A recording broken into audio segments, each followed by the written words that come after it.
and welcome to the Elbows Down MotoGP podcast. My name is Alex Higginson, and once again, and every week, I'm here with Jimmy Harrison, and with a very nippy puppy. We haven't got the puppy for views, reasons, or any of that sort of thing. It's simply because we cannot get her to go to sleep. This is Jimmy's new puppy. Jimmy, this isn't the only host of this episode that we need to introduce. So if you'd like to... No, we've got a returning guest and a friend of the pod, friend of ours, Keelin, McNamara, who was a host for the Bad MotoGP Memes podcast. A lot of people know from the Instagram and obviously the podcast itself. And Keelin has experience working for Dorna last year. And yeah, he knows a lot. He probably knows more than us. And welcome, Keelin, again. How are you? All right? Jimmy, I'm great. Alex, nice to be on the show, mate. Some would say your new dog knows more than I do. I wouldn't argue that, but it's great to be on the show. It's great to be back. I mean, she's to be honest, she's watched pretty much all of testing already. She's pretty clued up. This is Cooper, by the way. We were going to call her Elbows Down Dog. We haven't got her for pod purposes. This isn't my dog. I already have a dog. But yeah, this isn't desperation, like Alex said, to get the views up, because we spent half an hour trying to get to go to sleep. And that's why Keelin here, folks, has been waiting for half an hour. But he's not foot. He's a dog lover anyway. So, but anyway, we're not here to talk about dogs as much as you'll be seeing El Cooper. Ah, you bastard! Anyway, just nips me. So. Anyway, it is race week.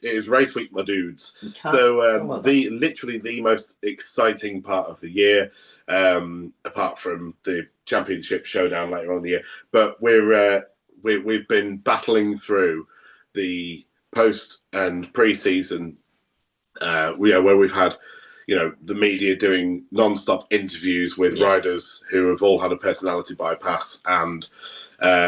With riders who don't want to share any information whatsoever and just keep it really plain and boring. So trying to pick any details like that, anyone that has anything to do with the media, anyone that works freestyle or whatever has been freelance, has been really, really struggling to pick anything out of what any of the riders have been saying.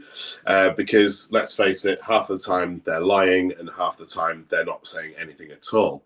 So finally it's race week. We've got Thailand, first ever Thai Grand Prix, to kick off the year, and not only that, we've got our first ever Thai rider in the Premier class. Oh, can't wait! Yeah. Wow. I mean, I don't know if you agree with this about Chantra. Is the fact his highlight of the year, given the equipment he's on, could be this race. Would you agree, Keelin, or is that a bit harsh to say this early on? Well. It's not an unfair point to make, to be honest. I love Somkiat Chantra. I thought he really had some highlights in Moto 2. But there's definitely some questions, I think, about who got promoted and at the expense of others and all that kind of stuff. Yeah. To be honest, I am very intrigued to see what Somkiat Chantra does. I mean, LCR have already smashed it with the liveries to begin with, so they're off to a great start. But 100%, surprise. Yeah, but I'm interested to see what they do. I do think they needed a massive change from Takaki Nakagami, so maybe some fresh blood will change the team and it will inspire them to do something a little different. And listen, we all know with marketing reasons, it's very important that the Asian market's represented. I've never had a problem with that because they contribute so much to the sport. And I hope Somkiat Chantra can be the rider to really deliver for them. I think it would be great for the championship if he does. I completely agree with you. What you're saying about Takaki Nakagami, a few people are sort of on the fence about it. I was a bit on the fence myself, where I sort of said, well, look, that year of attrition that Honda had, where they basically didn't have any Honda riders finishing races apart from Taka. I mean, that was 2023. And then that was obviously Mark's last year. And then this year, we've sort of had a glimmer of hope with Johan Zarco, who, has been finishing in the top 10, sometimes well within the top 10 in certain sessions. So I think this year last year, 2024, has been the first season where we've looked at Nakagami and thought, hang on a minute, somebody else has come along now. They're on just as shit a machine as you are.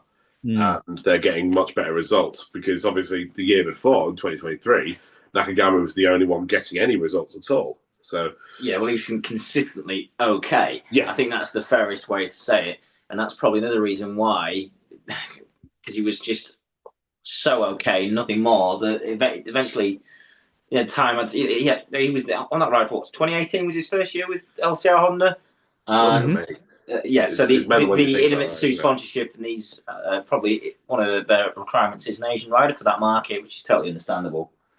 But then he would be fast in Chansha right now. He would be, but then you build someone up and they learn and they eventually get that in theory, hopefully. But yeah, I've got a feeling that it could be his highlight of the year. But I'd love to be proved wrong. The Chantry, the Chantry. He is amazing, and we'll talk about the rookies in a bit. We've got 3 of them this year, haven't we? We do. And two Asian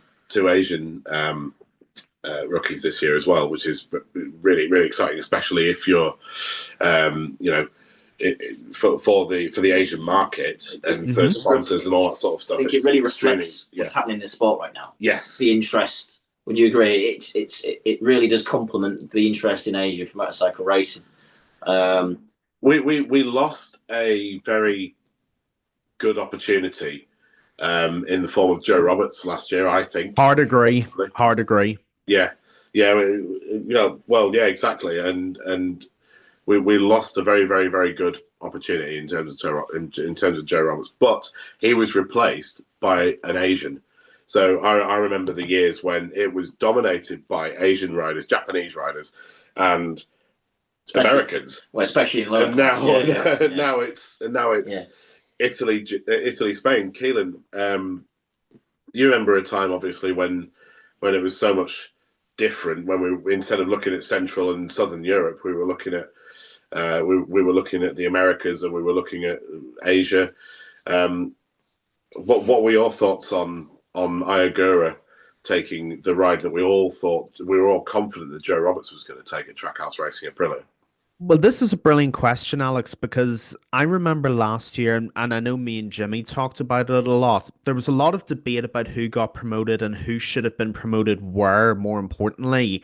And I still maintain the position, although you can't argue Iagura being promoted because he won the damn thing. Of course, you're going to promote him. Yeah. But to me, looking at this from a marketing as well as a sporting point of view, I don't see the point in Americans buying an American team if you're not going to promote an American rider. There's a lot of national nepotism when riders don't win. So why wouldn't it apply in this case either? That was always my view. What I would have done was I would have promoted Joe Roberts to Trackhouse Aprilia and I would have promoted Iagura within LCR. To me, that was the natural fit. That's what we all thought was going to happen. Yeah, exactly. But at the same time, Iagura absolutely deserves this opportunity, and I'm sure he'll do great at Trackhouse. I just think the problem is, like I basically said at the beginning, I don't see the sense in Americans buying an American MotoGP team only to reject the chance to have an American rider, because a lot of Americans don't realize the royalty that their country has in motorcycle racing. Eddie Lawson, Wayne Rainey, Kevin Schwantz, Kenny Roberts revolutionized the sport. And there's a generation of fans, there's a generation of what I call Netflix F1 fans who don't realize the lineage that their country has in this sport. And what's happening now is we're losing that generation to F1 when they should be being pulled in. But even Kaczynski, Spies. Yeah, it's gone into the late 90s, early 2000s. Nicky Hayden, obviously a world champion. I think it's been well worded because this generation is missing because of the great success of the pinnacle of four-wheelers right now. Is missing what we have right here. But then even if it was on Netflix, they're like, oh, this is really cool, but where are the Brits? Because there's no Americans in F1, and it's still as big. Look, in the US, the Austin Grand Prix for the Formula One race, right? That's a sellout.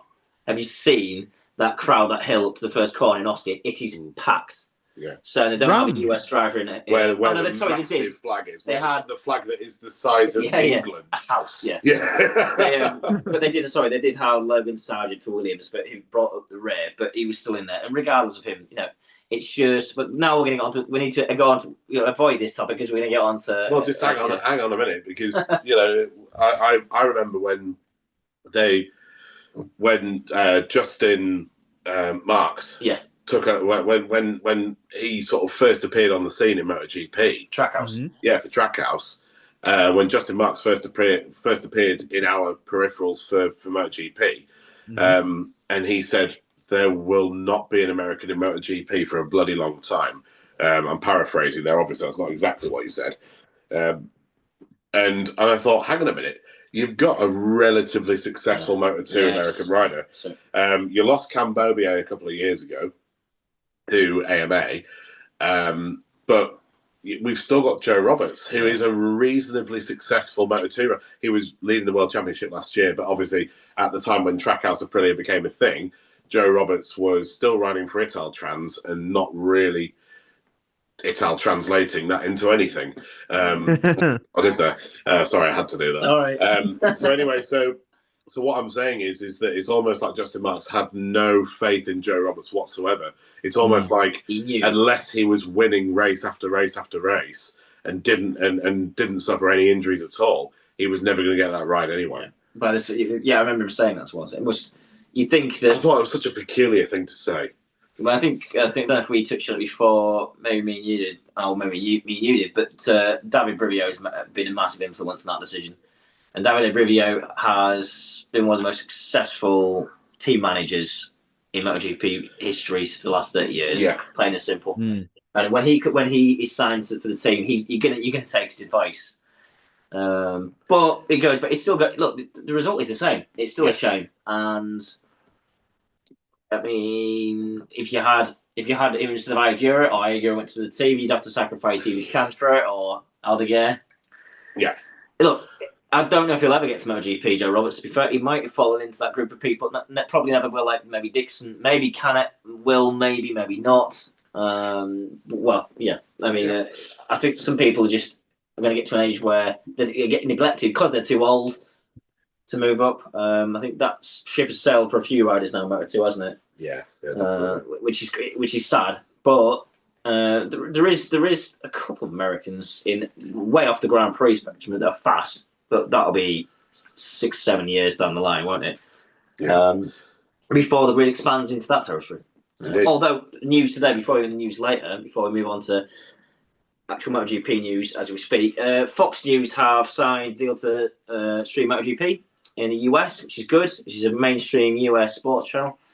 But I don't know. I know Simon Patterson said today. Then they haven't mentioned that we show Moto2 and Moto3. No. Which doesn't make much sense because if you're having any US riders coming up, they'll go through those categories and no sponsors will be able to see them.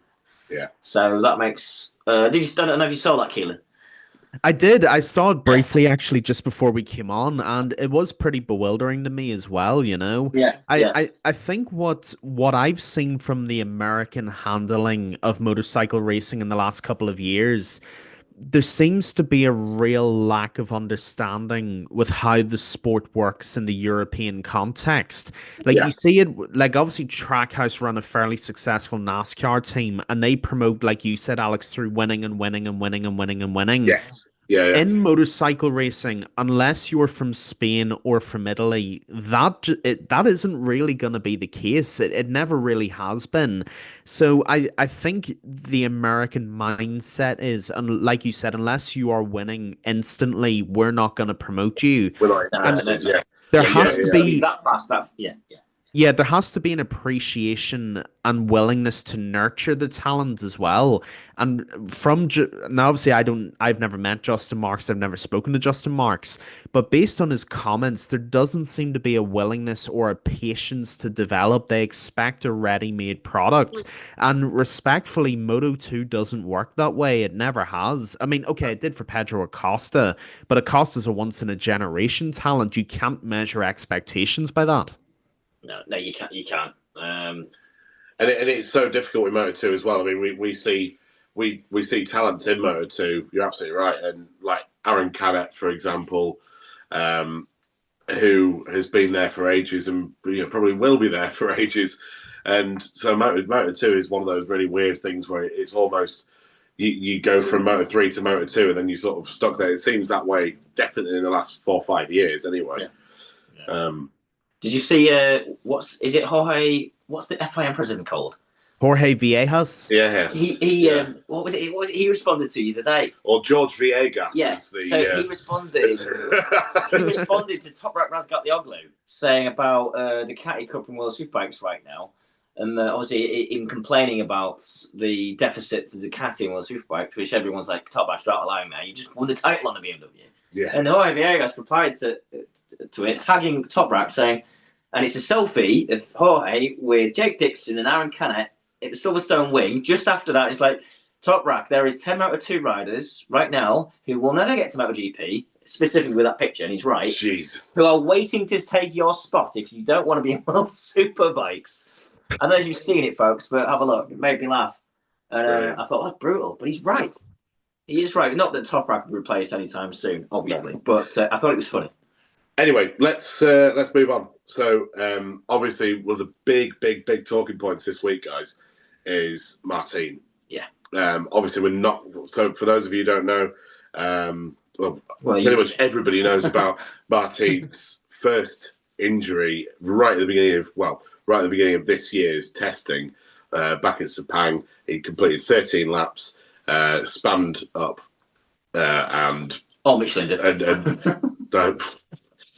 Martin spanned up, broke his heel, broke his left hand, a few metacarpals and whatnot, and then that was all pretty much good to go. We were expecting to see him at the end of this week in Thailand, and then he's had an accident at home which has resulted in more fractures to his radius, which is your wrist. So, unbelievable, unbelievable. And Jorge put out a statement today talking about that. Keelin, what was your reaction when you heard about Jorge's most recent injury? Well, obviously it's disappointing because he's the reigning champion of the world, and you want the champion to be 100% fit to defend his title. And it's just bad luck, really. Unfortunately for Jorge Martin, he's had a really rotten luck to the start of his Aprilia career and to the start of his title defense. And I think the biggest shame of it all is I remember in the shakedown tests at the end of the season, Martin said that the front end feeling on the Aprilia he loves very, very much. And now, like you said, he's broken his left heel and his left hand, and now he's fractured his wrist as well. The problem with that is, in case people don't know, which obviously people watching this podcast will know, your wrist is a pretty important part of being able to manage a MotoGP bike. If you've got a weak wrist, you can't ride the bike properly. You'll end up crashing and hurting yourself even further. So it sucks, obviously, because everybody wants to see the champion out there defending his title. But with Jorge Martin, the important thing is that he heals up and gets to 100%. Do not push him out before he's ready, because if he crashes, I mean, we've seen Martin have massive crashes in the past. You need him to... Portimao, exactly. You need him to recover fully, otherwise he could do himself some serious damage. Yeah, I mean, he's almost sort of like a generation behind Marc Marquez, isn't he? You know, we're sort of every time we saw Marc Marquez go out after his Jerez crash, we thought, oh God, if he does anything now, that's probably it. But with Jorge, yeah, I mean, I was livid, to be honest. I was really, really angry because I just thought I could see Davide Tardozzi rubbing his hands together, thinking, the idiot.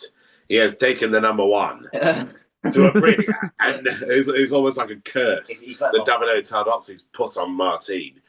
So how dare you go to Ducati with the number one? It's let them off the hook a bit, because if this is now a fluke and Bez is as fast as he has been in pre-season testing, when he was P3, I believe, on the final day, or combined times, if in theory, I do believe at the end of the Catalonia test, Martin was faster in adaptation, by the looks of it, to Bez, not by far. So in theory, hypothetically, yes, this dog's quite hyper. Martin would be as fast as Bez, if not potentially faster. So really, as you said, it does suck. But yeah, you can make a good point. Ducati is thinking, okay, we've lost to the Ducati team, but this is one less opponent, at least for the first. I mean, what do we think? That makes my point here. I have this question for both of you, really. Go on. Don't worry, it's not going to put you on the spot. Thanks for giving us a heads up. All it was, I mean, like you, I'm firing by the hips tonight, not many notes.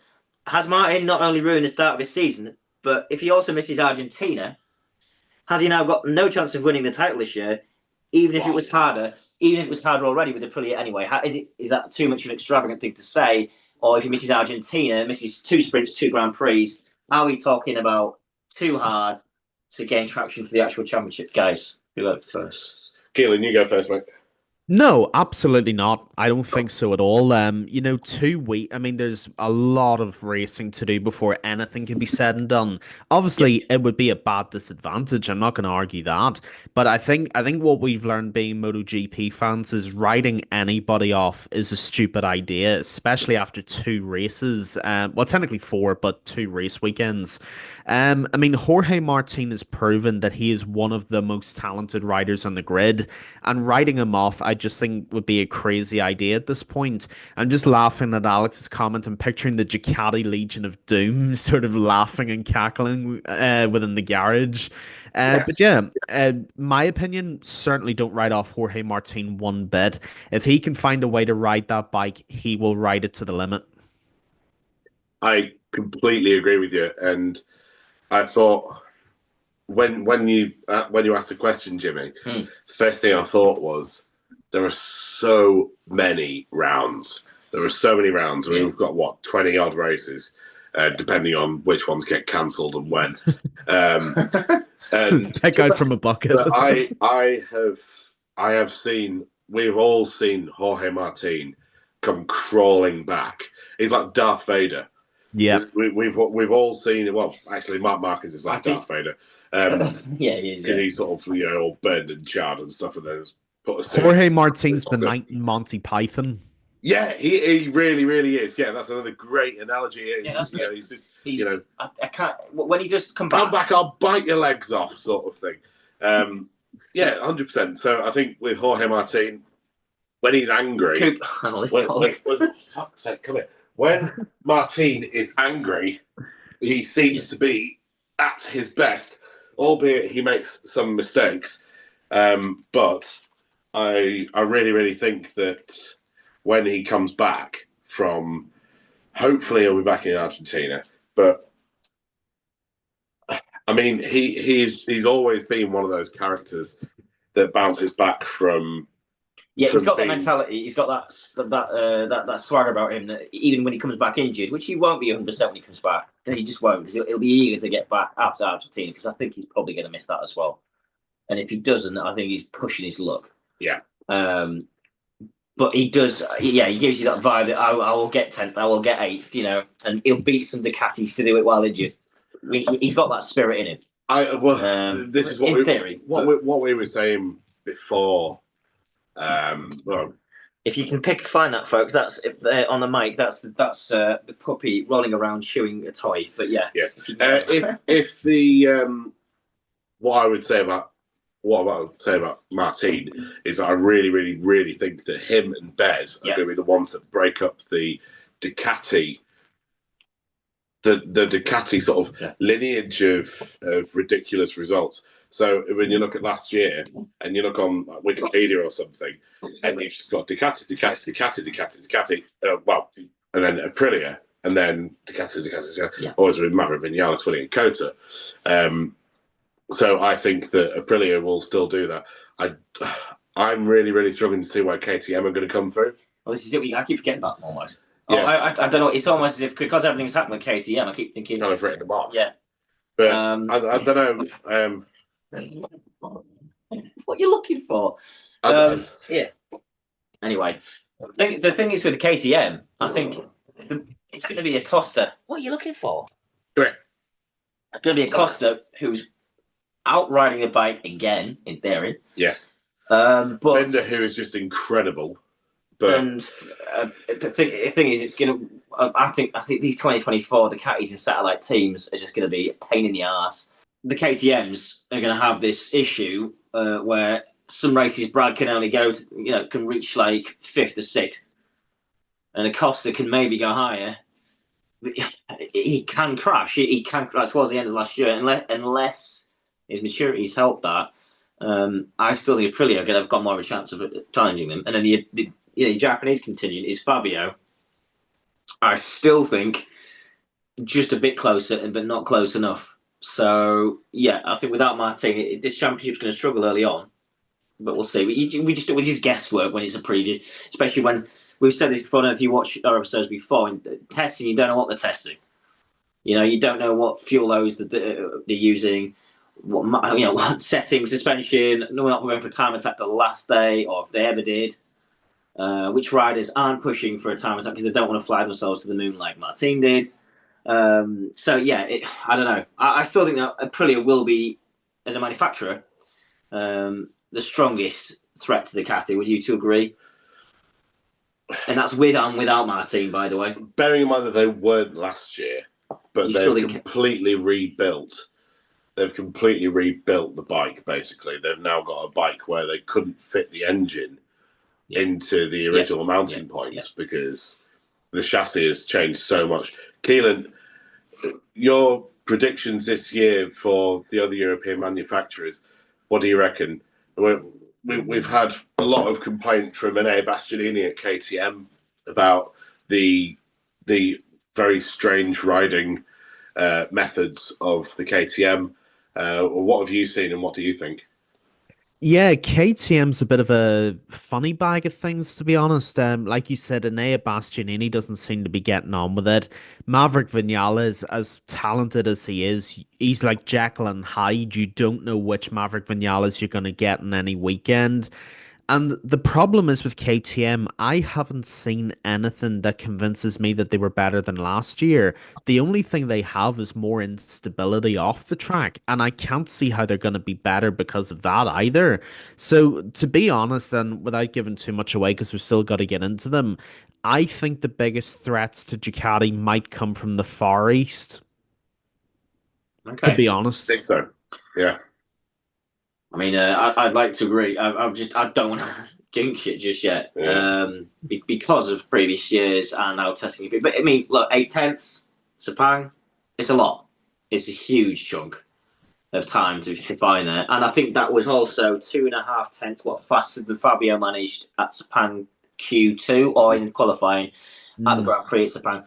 So a quarter of a second is a chunk when we're talking actual race trim. Actually pushing for a time that actually counts for something.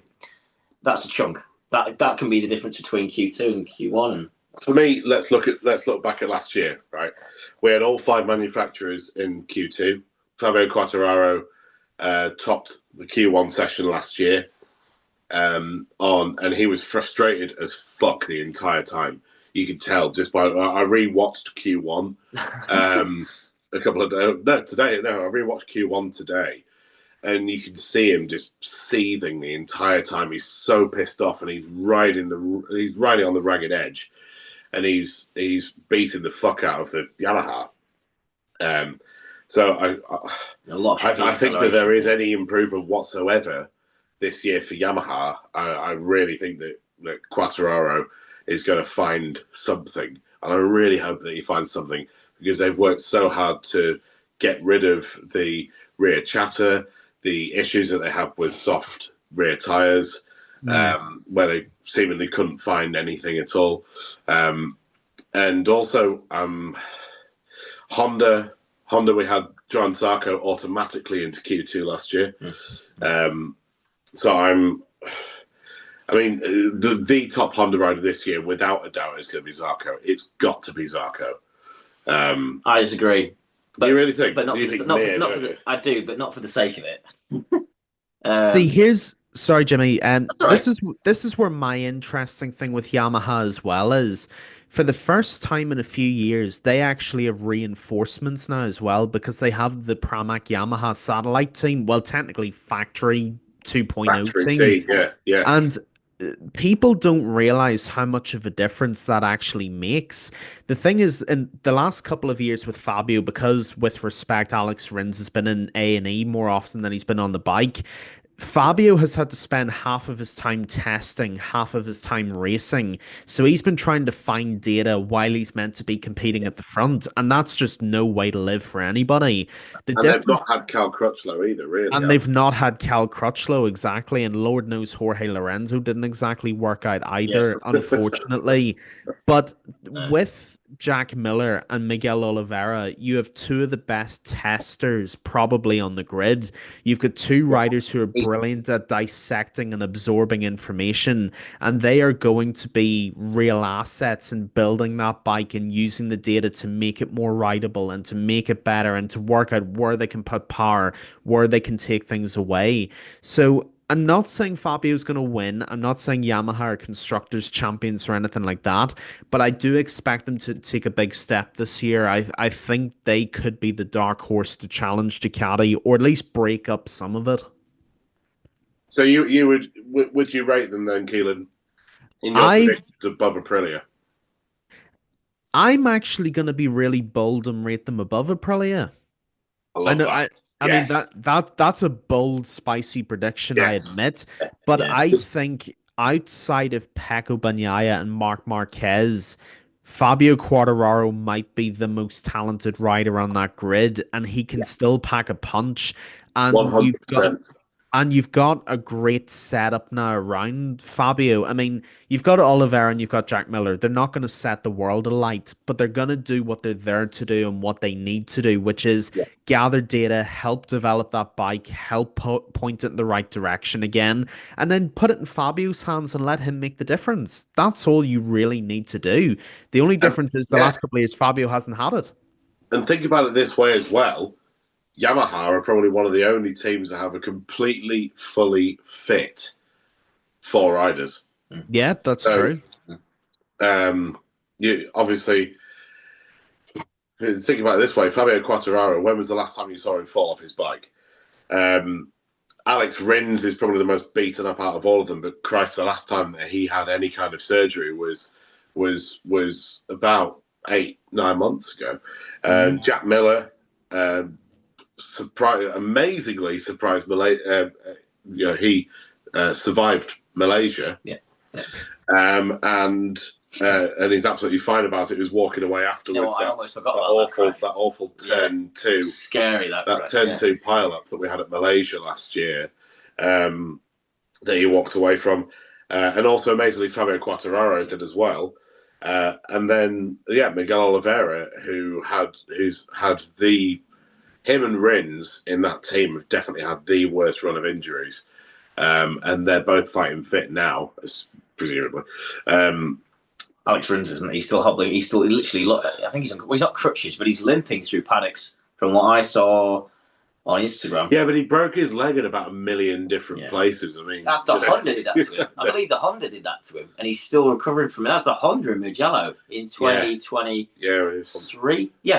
Yeah, 23, I think. Yeah, he's still hobbling from that, but but I like what you're saying. I think you're right to a degree. I'm going to be sounds pessimistic as fuck. Sorry, but I still think Aprilia will beat the Yamaha more often. But because of where the Yamaha is, it will be able to be on par with Aprilia at a lot of other tracks than it used to. I'll say that definitely, especially when you consider you got Fabio on that bike. Yeah. And I think the Pramac team is one of the most exciting new projects in the whole paddock right now.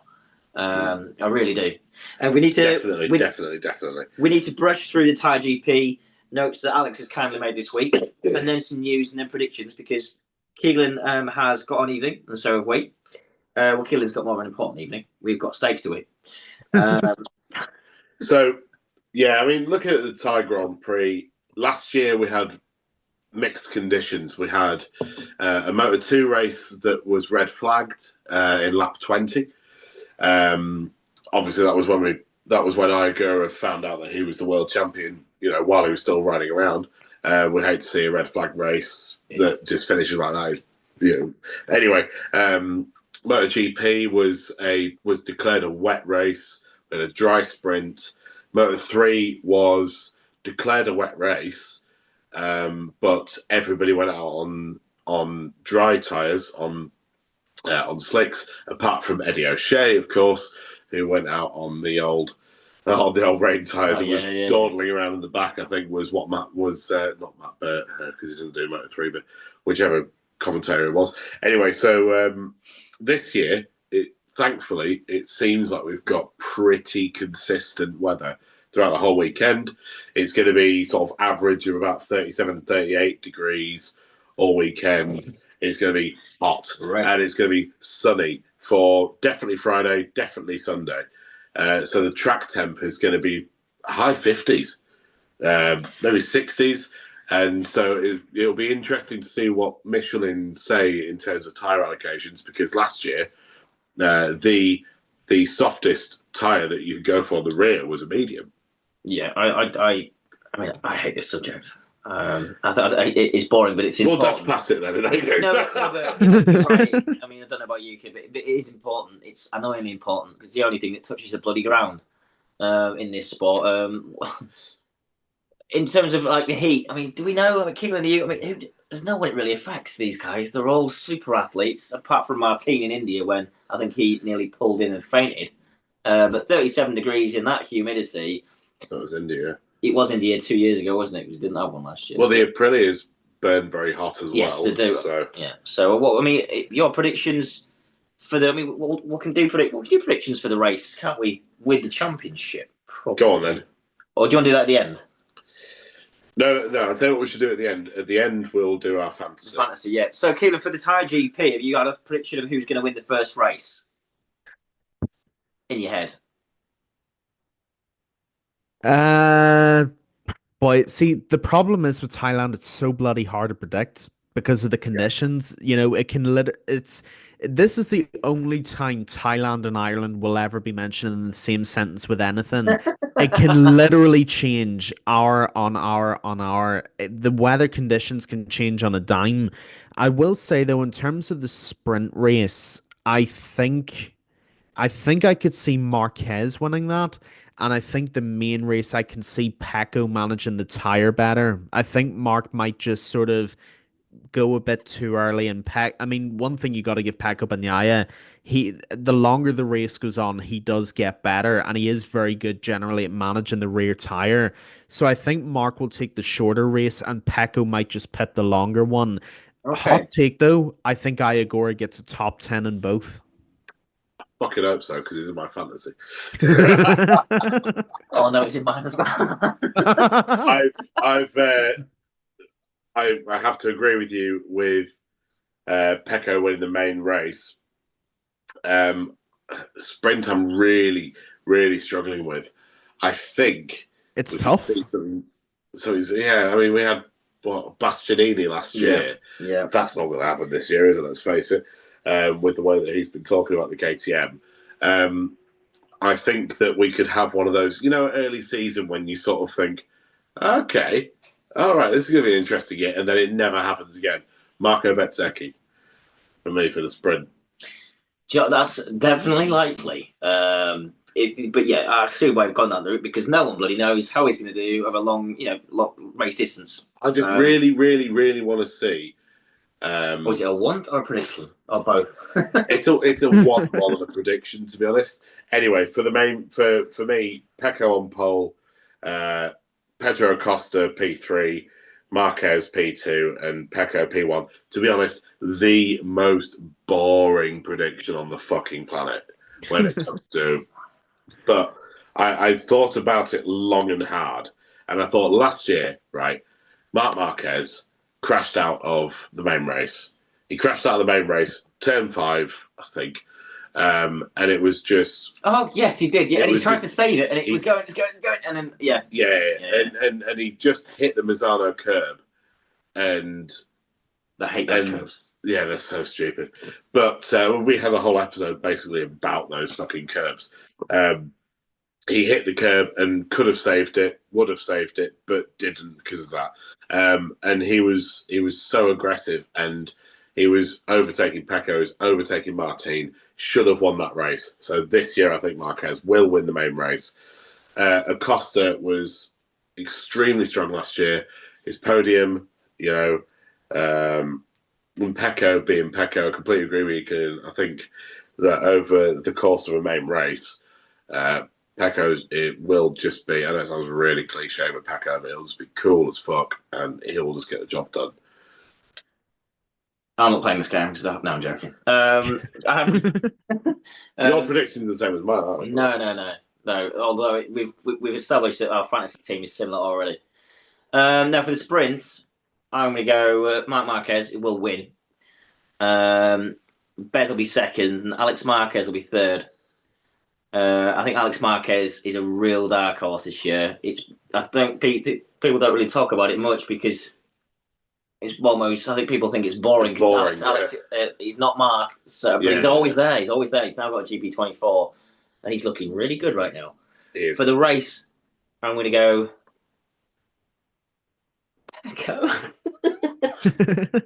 And I'm going to go. I am going to go for Mark second because I think he might just cook his tire. And I'm going to go Pedro Costa. Oh, you can't do that because that's what I said. Yeah, I know, but that's what I was thinking. That's illegal. Right, okay, Moto2, Moto3, guys. Oh, Mark, okay, Mark. And I'm not going to predict Mark. I don't want to predict anyone crashes. No. Moto2 and Moto3 are more interesting, apparently, according to us. I've gone for Moto3, Pole, Ivan Ortola, and then P3 for Risato, P2 Ortola, and P1 Piqueras for Moto3. What do you guys think? I thought Ortola was in Moto2 now. Oh, is he? Am I having a moment? Is Ortola moved up? Is Ortola in Moto2 now? I thought he moved up. I think he is in Moto 2. He is. Oh, shite the bed. It's all right. Do you know what? Fuck, he is, isn't he? I tell you what, oh, my God. I bet you a lot of people who work in the paddock, and you'll back this up, Keelin, probably see that on the timing screens and go, oh, shit, didn't realise that person moved up. I bet you anyway. Jesus Christ. That happens to everybody. Like 6 of them moved up. We did an entire episode about Moto2 rookies. Who's he? Right. Okay, yeah. So, right, okay. I'm going to change that. What can be on Moto3? He's such a... I'm so sorry. This is such a forgettable rider for me. Like, he's just... He can be fast on his day. He can be fast. He's won 2 back-to-back races in Moto3, Argentina and bloody Kota, but for some bizarre reason I thought it was sort of... Right, okay. Well, I'm gonna spam that all up. I'm gonna say Piqueras wins the race. Colin Via comes second. Oh wait, no, he's in Moto2 as well. I promise that I love Moto3 so much. It is my second favourite out of the 3, and my first favourite being Moto2. I'm going to say Piqueras wins the race instead of him, and him and Fernandez took each other out last year. The Leopard Hondas never made it over the line. Oh yeah, Fernandez. Yeah, he's going to be a dark horse, isn't he? Moto3. So I'm going to say that. I'm going to say Piqueras. Furisato. Furisato came over the line off his bike. Well, he's my prediction for the win. I think he'll win. I think he'll win the title. I think he'll win his first race. I think he'll do it. I think Piqueras will. I think he'll take pole position, but I think Furisato's got unfinished business at the Tiger Grand Prix because of that. He was P4 anyway. He would have crossed the line P4, but then Via bashed him off. And then he went over the line at the same time. Well, just yeah. But I think he'll win that race. What a way! I really hope for Risato does. What about Moto3 for you, Keelin? I think Jose Antonio Rueda wins. I think David Munoz finishes second, and I think Joel Kelso gets on the podium. Would love Joe Kelso to be on the podium. That'd be brilliant. I had Rueda for P2. I didn't do my second and third, but I had Rueda P2, so that's a good call with the win. I think that's probably... Kelso has led as well at Thailand, doesn't he? It's a bit like one of his countrymen that just leads and doesn't do anything else these days. Sorry, Jack. Anyway. Yeah. A bit mean. But yeah, Kelso, that's a good shout. I love how he signed his contract really early last year to make sure he didn't it again. Yeah, to make sure that he didn't have the fucking Boe situation that he had the year before. Have you seen the new livery? Completely different. It's all red now. We've got a new title sponsor as well. Is it? Yeah, so the layout of the graphic on the bike is the same. Look this up. But the Boa Motorsports team is now a red livery completely.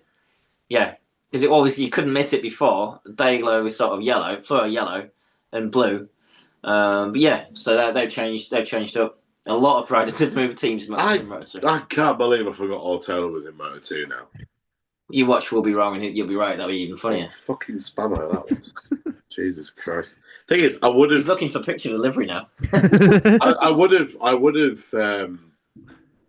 would have stopped the podcast and paused it and started again.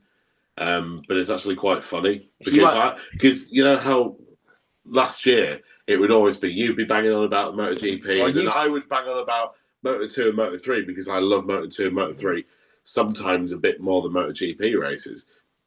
And obviously we've interviewed a Moto 3 rider before, and then this time it's like, how do they forget who'd moved up to Moto 2? Alex would sometimes. Oh, no, pause that, rewind it, I'll say it again. You did that a few times, didn't you? I did it a few times where I was sort of like, I sound like an idiot. Yeah. Oh, I sound like an idiot. But I know for a fact, the people told me, even the top podcasts have to do that. Like I was saying, Keelin, I bet you a lot of people in the paddock have forgotten that some certain people have moved up. Anyway, Moto 2, before we move on to some news. Moto 2. Yes. Where are my predictions? What are your predictions for Moto 2, Keelin? Oh, I think Moto 2 is going to be very good indeed. I love the middleweight class. I'm going to say, I think Manu Gonzalez wins. I think David Alonso finishes P2. And I think Sergio Garcia is P3. Oh. You know what? You should probably put some money on that. That does sound quite annoyingly accurate. Yeah. I never said I was happy about it. Finishes P5. Yeah. I put Manu for P3. And last week we were talking about our predictions for who would be in the title battles for each category. Mm-hmm. And I've basically put my 3 for that. And just looking at how Moreira did last year, I put him in P2. Gonzalez, I've put in P3. And Canet, I've said to win and get pole. Well, I was going to say, I haven't done the grid, so I did put Canet down to win in my head for this one. And I think P2 will be Lopez, but I think P3 will be Vietti. What? Yeah, with the other that's the other speeder, the teammate now. Mm. Yeah, I think so. I would have. Maybe Jake Dix will be fourth. You never know. He might lead. Never know. But keep forgetting how many Bosses on the grid now. We know how long it takes Jay Dixon to get used to a new set, a new something on his bike, and now he's got a Bosses chassis rather than the Calyx that he's so used to. I think it's going to be one of the most interesting categories all weekend. It really is. Definitely. All year, it's going to be the best. Yeah, I think it might. Half the bloody grid could win. Yeah, exactly. Yeah. Jake will probably win a race, actually. Jake will win a couple of races. Paddock will win 2 or 3. Ramirez will win a few, I reckon. Oh, okay. Moreira, Gonzalez. Let's not forget as well, Albert Arenas has won in Moto 3 at Thailand, so I mean it's a strong track for him. He's the new Corsi in Moto 2, don't he? It's just there all the time. It's just there. Just in the top 10. Him and his eyebrows are just there all the time. I love Moto 2 so much. Sasaki. I'd love to see him. He started getting good towards the end of the year. Yeah. And he really did start getting good towards the end of the year.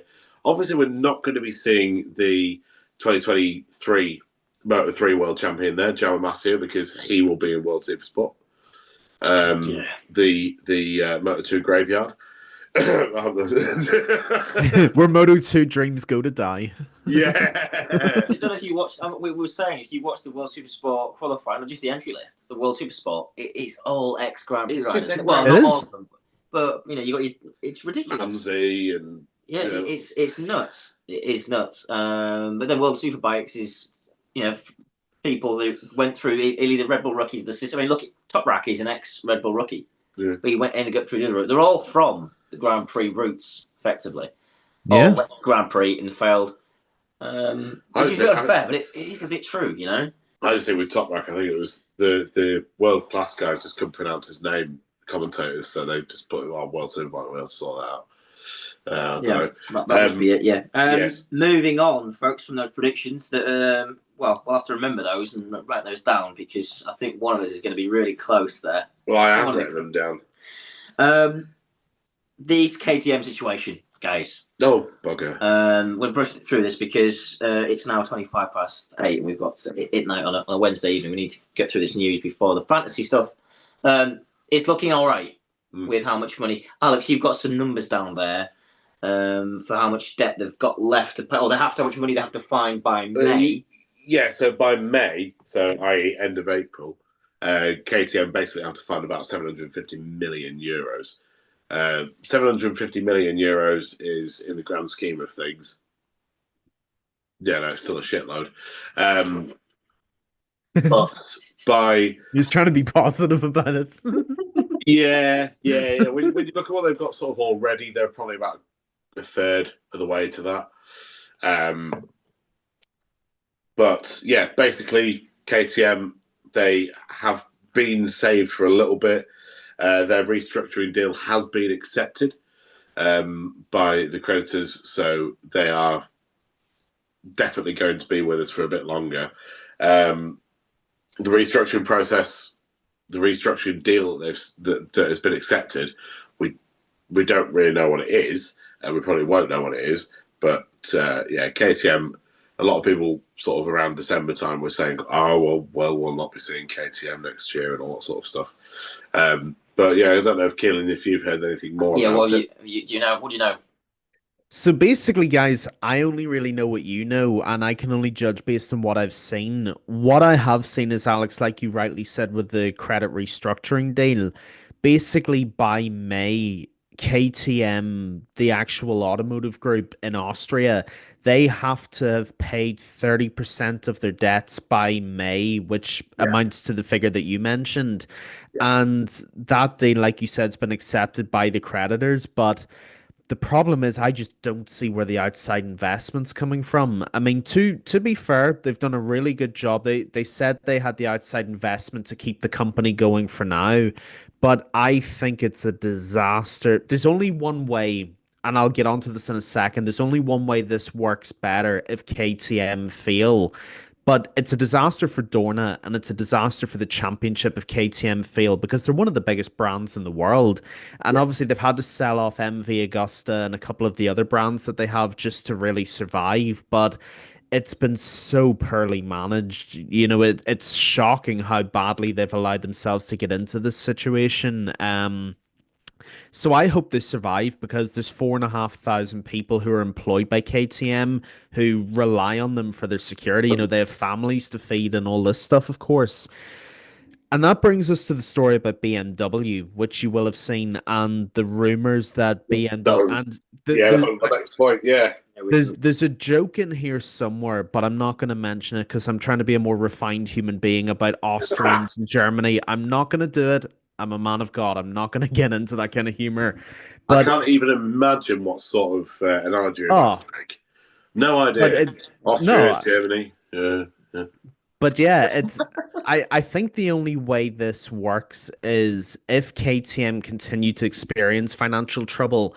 I think it eventually leads to BMW being in MotoGP, which should have happened when Suzuki folded, in my opinion. But the reports are that, again, you guys will have seen, shout out Crash MotoGP, that this is where I saw it. Obviously, we know they're working on a prototype. Sylvain Guintoli and their test team, they are working on something for entering in 2027. Yeah. If KTM can't keep going beyond May and they bow out at the end of the season, the infrastructure's already there to take over for the new regulations. And they'd probably get it at a cut price as well, because they'd be saving a team that's already there and they'll already have their foot in the door. So, Sorry, go on. No, I was just going to say, obviously, I want KTM to stay. I think they're of real value to the championship. And I think we all love having them as part of it because you get the Pedro Acostas and, you get like Hervé Poncharal and all these guys who really help make the team what it is. But if it does fail and if they can't keep going beyond May, that's the only reason I'd want to see KTM replaced is to see BMW. But here's hoping they get it fixed. Here's hoping they get the investment to keep going 100%. because Yeah. the championship's better for having them in it. It really is. And one of the things that is really important as well to think about is that BMW requested that, and they got that. They got the data for MotoGP to produce a MotoGP bike, and now KTM at the same time, well, a few months after, said we are no longer able to produce or start producing a 2027 new regulations machine. We are looking at 2026 being the 2025 bike being our last bike, basically, is what they were saying. Yeah. We're not bothering with trying to start testing on and trying to start building a 2027 850cc bike engine anyway. So really awkward, weird times because like what you in this day and age, you need to be. You should already have like a card or a drawing is already written up that you should already have stuff. Ducati will already be well onto this. Honda and Yamaha especially. So yeah, they're on the back foot because of that. But with look at World Superbike for example, right? So you've got Kawasaki that isn't a Kawasaki. Could we be seeing Keelin a KTM that is a KTM but isn't a KTM? It's a BMW subsidiary project, like we're seeing with Kawasaki. Oh, you mean, well, it's not a Bimoto, it's a Kawasaki. Yeah, they've got different era, haven't they? But yeah, I know what you mean. Yeah, do you think that's? I mean, that's a good idea. Bimoto and Superbike, and yeah, I know. Yeah. What do you think? I mean, is that a better? Is that a clean? Well, it's not a cleaner idea, but it's a substitute, Keelin. Yeah, I think it's a very, very fascinating topic, and we could probably do a whole episode on this just alone, like what they might do and where they might go with this. But I think what you could probably see, because you guys have hit the nail on the head, if you haven't even started developing the 26 bike, then there's a real sign that something's going wrong. I think what you could see, and this is just my opinion, I have no insider knowledge, I don't know anything, okay? This is just my own opinion. I think what you could see is BMW coming in 2026, doing the Bimoto by Kawasaki thing where it's a KTM engine with a BMW livery on it. They work on an 850cc engine for 2027 and they basically start making it their own thing. Obviously, it's crap timing, like Jimmy said, because you'd want a clean entry in for 2027, and that might be a premature entry if it is 2026. But if BMW are already working on a prototype, which we know they are because the head of Motorrad has basically confirmed it, what I think they would do is, if the right incentive was given by Dorna, especially to keep the project alive under a different name, what I think you would see is a BMW liveried bike with a KTM engine for a year using the data that's left over from KTM. And then in 2027, you would see some kind of BMW MGP, whatever they call it. MotoGP team. Yeah. Yeah. I mean, in a perfect world, KTM finding money. I'd like the both. I want two separate factories. I don't want BMW. Oh, so do I. I want a perfect world where you have 26 bikes, but not 22. You have, 22 now, 23, 24, 25. Yeah, I want 26 bikes. Two new factory teams. But I do think Ezpeleta Jr. has said any new factory has to take on, I believe, a satellite team. Yeah. And I hate that because they had that Rossini with Aprilia, and as soon as they split, Rossini started winning with Bastianini Rossini. But I think that's a thing. And again, another pod where we talk about needing more bikes, where Dorna want only 20 or 22 riders because they can tell 22 stories to your viewers, which I think is bollocks. But yeah, I think in the perfect world they stay and then BMW have their own team. But we'll have to wait till May.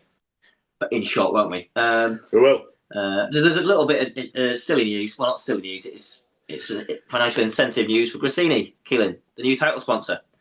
That was a bit last minute. Did you see that? Very last minute.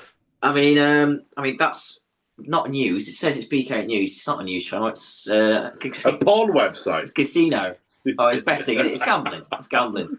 Do you remember a title sponsorship deal where it's actually title in the name this late on? No, this is a first for me. I will say, if I was the person that had designed the new Gresini livery, I would be very, very annoyed because your work's ruined already and the season hasn't already started. But yeah, I mean, listen, I think what we see in MotoGP, especially compared to a world like Formula One, it does tend to be a little bit more ad hoc in MotoGP, and things can happen and move a lot quicker than, like, for example, Ferrari are never going to change Ray-Ban to someone else at the last minute. That's just never going to happen. But in MotoGP, this isn't even the weirdest thing we've seen happen at the last minute. I think it's surprising for sure. I definitely didn't see it coming, but if it gives Gresini more resources, then that's good news for Nadia Padovani and the team. I certainly don't begrudge them it.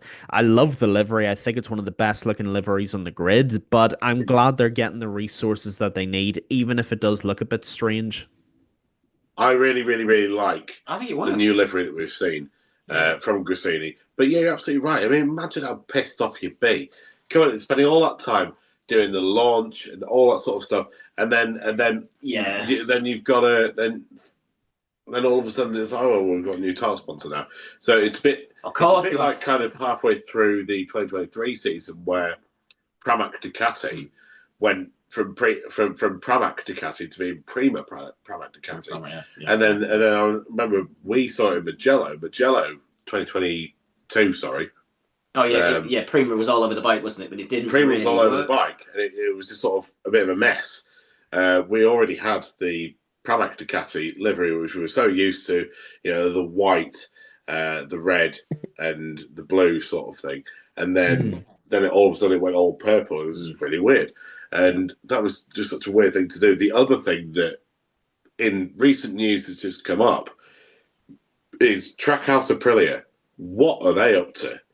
The Gulf livery, the Gulf sponsorship that had so many of us on like Ride 4 and stuff coming up with Gulf liveries, making liveries. And here's an amazingly beautiful baby blue and orange Gulf livery. And then we got the Trackhouse launch, and everyone was like, "Oh, yeah, could be for a specific race." And then now we've got this thing where we've got this horrible sort of everything Moto News has that's you now won't be able to see that's it, now Moto News. But everything Moto News has used some software and enhanced it even more. And this teaser Trackhouse Racing have launched in a little trailer. It shows a full Gulf livery. Whether that would be revealed on Friday morning or tomorrow, or if it's for a specific race, if it's specific for the US GP, or I don't know. Something is supposed to be getting released on Friday about a new livery for Trackhouse Racing, but then if it was for the full year, have they just trolled us with that Boabe Motorsports tribute that they've got right now? Really strange. Anyways, so we've talked about everything we need to talk about, apart from one very important thing, something we didn't do at the beginning of last year, that we're going to do at the beginning of this year. Yes. Us three have come up with our MotoGP fantasy teams. So we're going to talk briefly about these. Keelin, your fantasy team, please. For those of you who don't know what a fantasy team is, on the MotoGP, on MotoGP.com, you can create your perfect team. You've got 15 million quid to spend, as we all do, on the fantasy thing. So you can choose riders, but they all cost a certain amount of money, and you have to create your team within a budget of 15 million euros. I don't believe it. Dollars. I don't believe it. No, we've not. Right, we haven't seen. Oh, get right. I So, can't believe it. That's such an anticlimax. no! Oh no! Before Keelan's even told us. We've got differences. It's fine. Keelan, would you like to tell us the teams before we just ruin that for everyone? So let's go for team constructor, and then silver and gold riders, if you will. Yeah. I'm just gonna say straight off the bat, I haven't seen Alex or Jimmy's squads, but I know we've all None picked of us have seen ours. None of us have seen each other's. Yeah. Apart from just then when he opened his and I opened mine, and we've just realised that we've got the same fucking thing. Right, Keelan, go on. So we've all picked Ducati, haven't we? Yes. I mean that goes without saying. The actual team, I've gone for Grassini. Oh, okay. Cheeky. Silver riders, I've gone for Fermin Aldeguer. Oh. Okay, dark horse. Okay, yeah. And one Marco Bezzecchi. Oh, okay. Very debonair. Very. And now up to the main team, our factory squad, if you will, our two gold riders. Shock to nobody, we've all gone for Marc Marquez, haven't we? Yeah. But you won't have gone for who's partnering him on the other side of the garage, and that is Fabio Quartararo. Oh, for a gold rider. Nice. Well done. Love it. And you said your team was... Who was your team again, sorry? Grassini. Yeah, I think that's a good shout. I really do. With Alex Marquez. Because he'll always be there. I don't. You know. Well, Aldeguer might chuck it at the sky, but Alex Marquez I don't think it's bad. It's a good shout. It's a really good shout. By the way, us three definitely need to be in the same league as each other. Yeah. So that after this podcast in the coming weeks, we can tell everybody how much we've beaten each other by. Right. Go on, Alex. So this is so annoying. Right. So I have gone team wise, Red Bull KTM. Okay. Cover the Pedro Acosta and Brad Binder. I think that was a good idea. Definitely go for those two.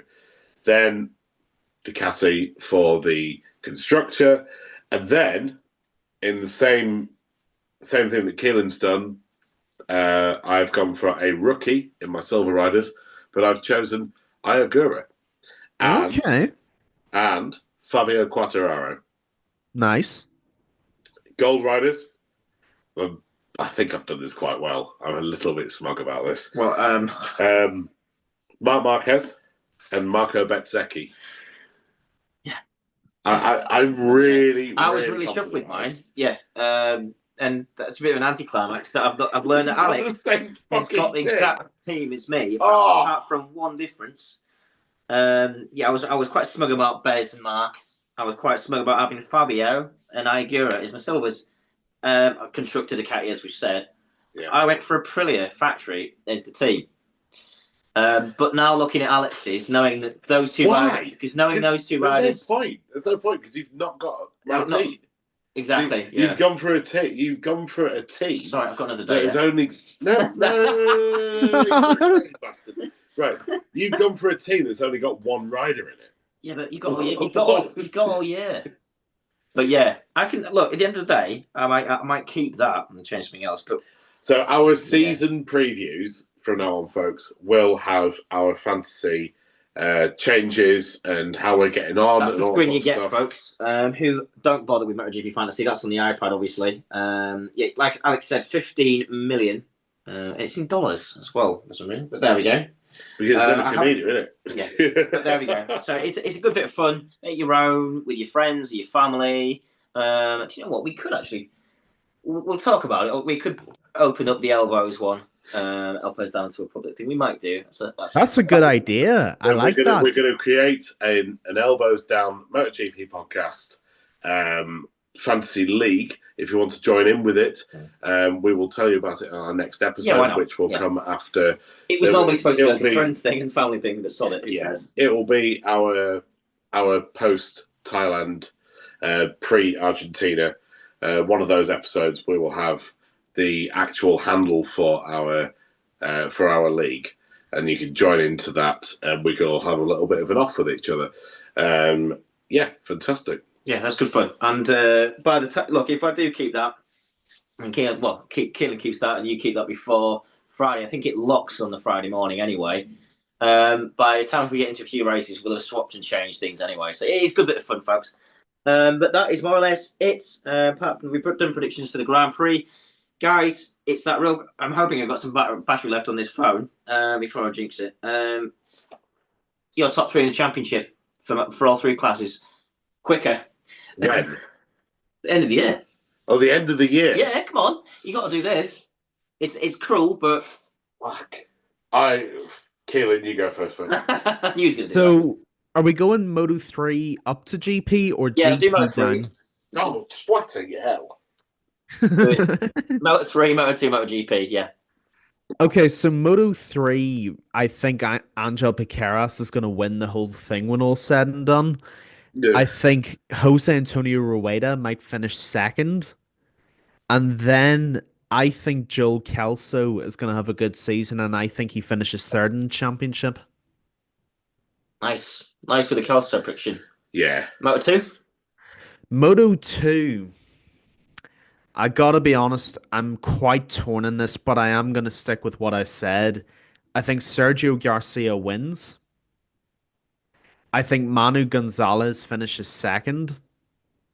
And Okay. I think David Alonso finishes third in his maiden season in Moto 2. That's a bold prediction. Alonso. Really? Yep. Well, Yeah. I mean, look, I think he's as good as Pedro, but I mean, it's one of the strongest Moto 2 fields ever. True. But yeah, okay, I like it. I do like it. I mean, I think he'll get podiums, but okay, yeah, impressive. MotoGP. So for MotoGP, I'm going to build up to who I think is going to win. So I'll start with third and go up to first. In third, by the time all's said and done, my boy Fabio Quartararo. Oh, yes. What, Gian Antonio? Yeah. Yeah, he wishes. It's got to be Quartararo. Yeah. In second is Francesco Bagnaia. What? And winning the whole thing, I've just got a feeling it's Marc Marquez's year. Taki Nakagami. He comes out with the MotoGP Money in the Bank briefcase and wins it all. Fair play with that one, Keelin. Yeah, I like your Moto 2 one in particular. Yeah, that's banging. nice. Yeah. Alex. Fuck. Now I'm really excited to see. Moto 3, P3, Adrian Fernandez. Yeah, that's a good call. Yeah. 2. Oh, I'm really, really, really struggling with second place for Moto 3. It's pissing me off. Do you want me to go first? I think Piqueras, and I don't think Piqueras is going to win the World Championship in Moto 3. If you predicted the same top 2 as me and you, like the fancy, I'm gonna kill you after this pod. You know what I mean? And I'm going to really, really piss you off. No, I'm going to say P2 for Rosato, P1 Piqueras. Okay. Was that just what I was going to say? I think Rosato has learned a lot from his mistakes, and I think he's going to be consistent as fuck from now on. And I really, really think that Rosato is going to be up there. And I think that's also one of those like hopey kind of predictions. Yeah, it's one of those predictions where you think, no, sod it. But you know, I love Tyre Rosato, and I think that he has got wins coming. He has definitely. I think he can be up in the championship battle this year. So do I. Definitely. Moto 2. Moto 2, I'm going to say Canet wins championship. Yeah. I'm going to say Dixon third. Sorry, I'm not going to think of the role. Yeah, no, I think that's. I was going to go there. Third, and I'm going to say Manu Gonzalez second. Yeah, and then MotoGP. MotoGP. I want to see Marco Bezzecchi come third for the fourth time in his life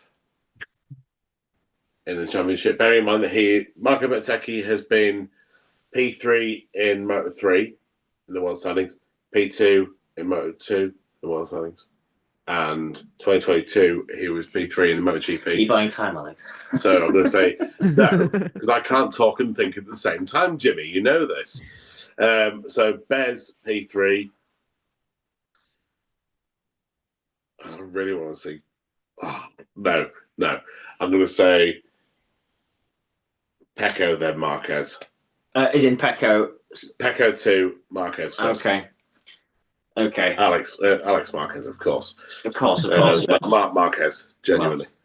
Moto 3, I'm going to go for Rueda being world champion. I'm going to go Rueda champion, Pereira second, and I think Tyre will be third. And for Moto 2, Aaron Canet will be world champion, in my opinion. I see, jolly well should be. Moreira will be second. I think Gonzalez will be third. And MotoGP, I think you'll have Pecco Bagnaia winning championship, beating Marc Marquez. I think Marc will win a lot of races, but I think Pecco. I hate this, but I think Marc will. He'll lose the front a few more times again, even though he's faster. But yeah, Marc will be second, and Acosta will be third. That's my prediction. So nice. Yeah, Acosta will win races as well. Finally, yeah, it wouldn't surprise me if Acosta can win this weekend, just out of nowhere. But that's again slight wishful thinking. Talking about predictions where you want someone to do well, I was sat with my dad and helped him pick his team for the fantasy. Right, Miller, I love Jack. You don't help someone pick. No, I didn't. But setting it up, like how to do it on his phone. But he was like, I want Jack Miller. I was like, yeah, okay, fine. Is that a prediction or what you want? Oh, but so yeah, that was interesting. Yeah, we've got the dog asleep now, so all good here. Asleep. Look at her, lovely. And we'll look at these predictions the end of the year, I guess, Keelin, and we'll have a laugh at it. Probably. Yeah. But yeah, and we'll all be wrong. Yeah, we will. Somcat Chandra will be the world champion. And Quattraro will be P2.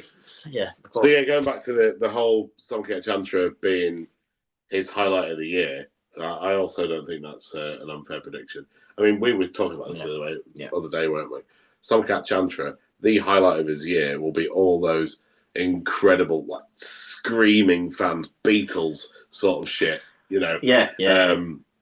Beatles, girls sort of shit. And Somcat Chandra, if I was him, all I would be looking forward to is the opening session and the whole weekend in Thailand.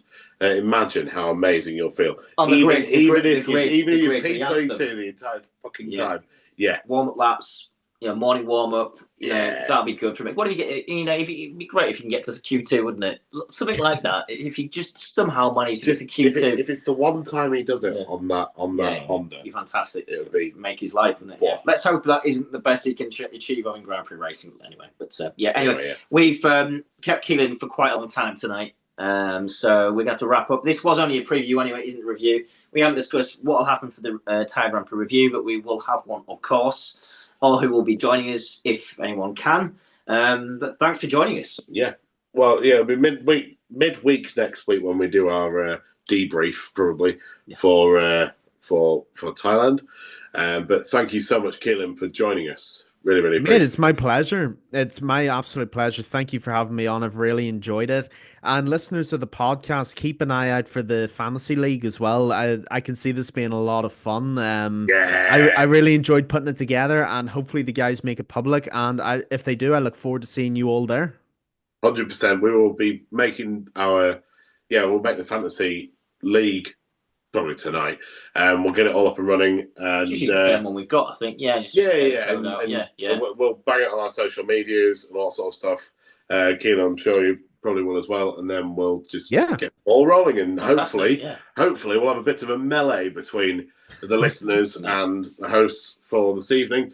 Anyway, once again, everybody, thank you so much for watching, for joining Keelan, Jimmy, Cooper, and myself.